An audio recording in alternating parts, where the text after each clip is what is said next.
You know, and you know, I read some of the comments on your YouTube video that you posted 2 weeks ago. Okay. And a lot of people were talking about, oh, when we see you on those videos, you bring joy, you know, you give him joy, etc., etc. So 2 questions. First, what's the best way to describe Mr. Ibu to you, John Okafor? Is he your dad, your adopted dad, your mentor, or your uncle? Well, I won't say dad, adopted dad. He has been a father figure in my life. I'm sure you know what it means for someone to be a father figure in your life. But you need to, can you explain that? So, after my dad passed on, when my dad passed on, I was just moving on with life and stuff. So he was practically there, not just for me. Because even while I was with him now recently while we were living together, he was not living with me alone. He was living with me in my family house, with my mom, with my sibling, with everybody in the house.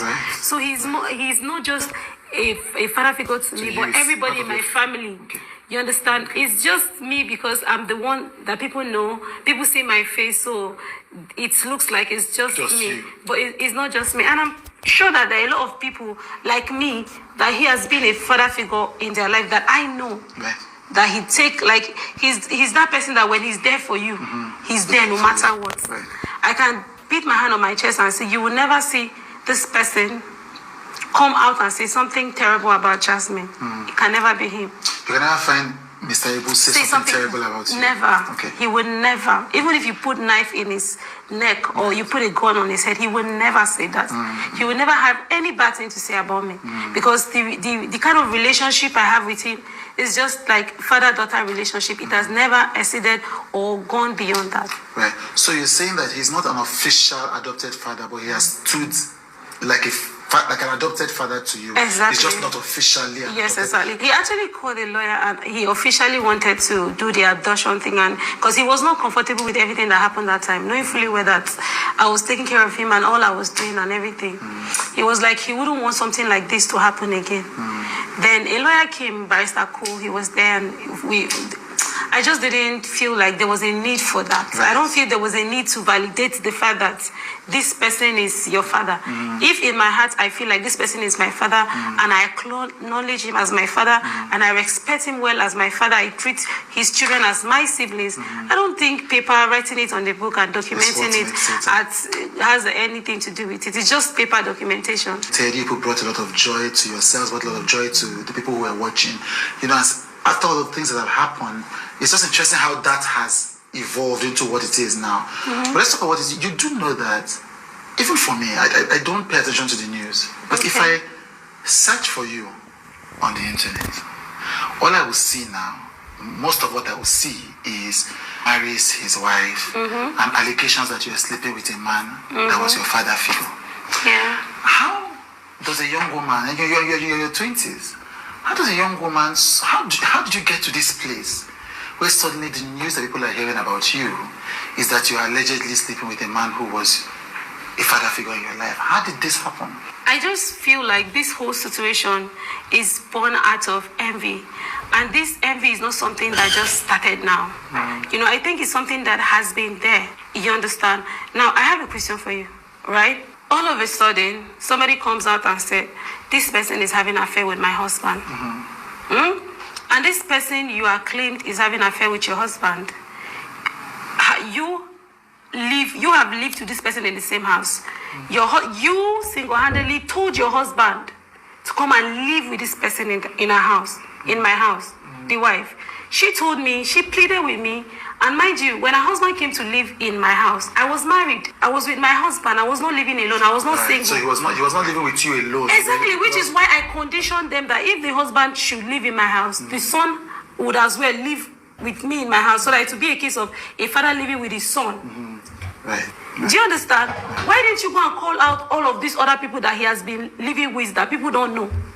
Call them out. Call the people that took him to a hotel and kept it there for 2 years. He was living with strangers. When I came back, it was strangers all around him.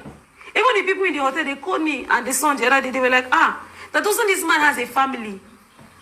This man is living like someone that don't have a single family. He doesn't have a single child. I know a lot of people that knows the truth in this matter. If you choose not to speak, you choose to observe. That's for you. Right. Wasn't it recently that the AGM president came on my comment section and dropped? I don't know if you came across that comment. I was really surprised because I wasn't even expecting it. But coming from So someone... he spoke up in defense of you? He said plainly, if not for Jasmine, Mr. Ibu would have been dead. Right. He's on my... After the whole interview on my Instagram page, the last post, he came there, he said it. He said, thank you, Jasmine, for all that you've been doing. If not for you, Mr. Ibu would have been dead. And someone came under the comment section and said, how are you saying if not for Jasmine? Is Jasmine God? And then he replied, woman is in a certain situation, humans are God to other humans. I get that. I get that. And obviously, this is obviously, though you've addressed, this is obviously a painful thing for you. And I can understand why. If everything you're saying is true, I can understand how that can be hurtful. Why has Mr. Ibu himself not come out to speak, to see clearly, this person, this lady is my adopted daughter. I am not sleeping with her. Sure, he has done that. Taking care of me. He has done that. He has done that. The first time this saga happened, the first time anything like this happened, he said that under the freeze life. In fact, immediately the first saga, because that was how it happened, she came, and my husband is living in somebody's house. This is someone that came to my house 3 days ago. And then you came to my house 3 days ago and pleaded with me that things are really hard to... 3 days ago then, before that life, or 3 days ago recently? No, 3 days ago, before that life, the first saga. Okay. Before the first saga. Yeah, right. She was in my house. She was like, I'm talking to my husband to sell one of his properties so that we can sort out some things. There's no money and stuff. He's not listening. Maybe if you talk to him, he'll listen. I went to him, I was on my knees. I said, Daddy, please do this. You cannot have property and your wife is suffering and the kids are suffering. Do this now. I was able to convince him. So he said he sold a plot of land. He sold a plot of land for... Sono più di $1 million.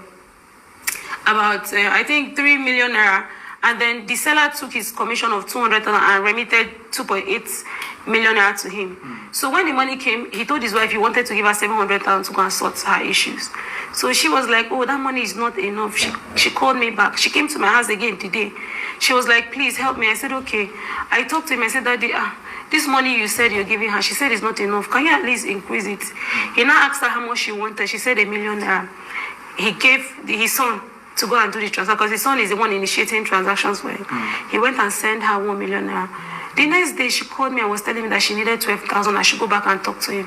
That she has called him. He's just shouting on the phone that he's not doing anything. And I said, Mommy, you see this one, I cannot do it. What I call her is Mommy. I've never for one day addressed her by name. I said, you see this one you're asking me to do, I cannot do it.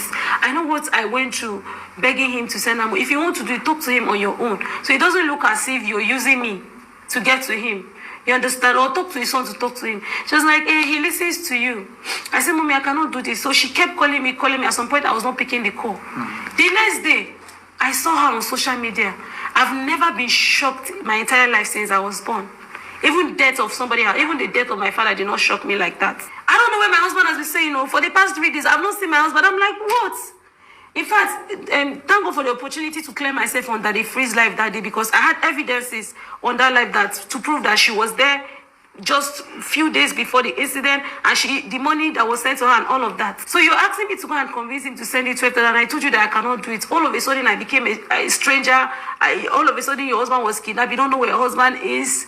Those things are, I just feel like I've gotten used to all these allegations and it doesn't really hurt me as much. Right, it doesn't? I won't say it doesn't hurt me. It hurt me, but not as much as like when something happened to you the first time. You know what I used to tell people? Is to do to them the worst thing you can actually do to them. Because when you do to somebody the worst thing that you can do to them, then what is more than that? What can be more than that? That first one was the worst thing they would ever do. Because prior to that, everybody has always... I've never had any issue. I've never had any issue with anybody. Have you heard? Have you seen? Aside from this Mr. Ibu saga. Have you seen? I'm not the person to be on people's page. I don't interfere in people's life. I'm just me. On this social media space, on this platform, with all the people I've met, with all the connections I've made, you will never see me lingering around anybody. Any matter happening on social media, I'm always out. You can never hear or see anywhere. So if one person drags you the first time and drags you the second time, then what else? It has to be envy. Yeah. It has to be traced to envy. So I want to move on from this, but just to be clear, it is not true that you had a sexual relationship with Mr. Ibu. I don't have any sexual relationship with him. And it's not true that you had a sexual relationship with his son. I don't have any sexual relationship with anybody in that family. Neither is it true that I've taken money from that family. Not even once. Not even once. And they know that I don't have access to that money. They know. The son went to police station and cleared the air. I'm the one in charge of my father's transaction. I've been the one doing this transaction before he was sick. So all of a sudden now donation came in. You want me to hand over the phone that my father gave to me to you. So how is this? What has this got to do with Jasmine? Because she knows if she comes outside and drag the man's children, people will be like, why are you dragging your husband's sons? Fine. What we hear is, so you get married to a black American, it lasts 9 months, then we hear that you came on social media and posted, I like the way you're getting ready.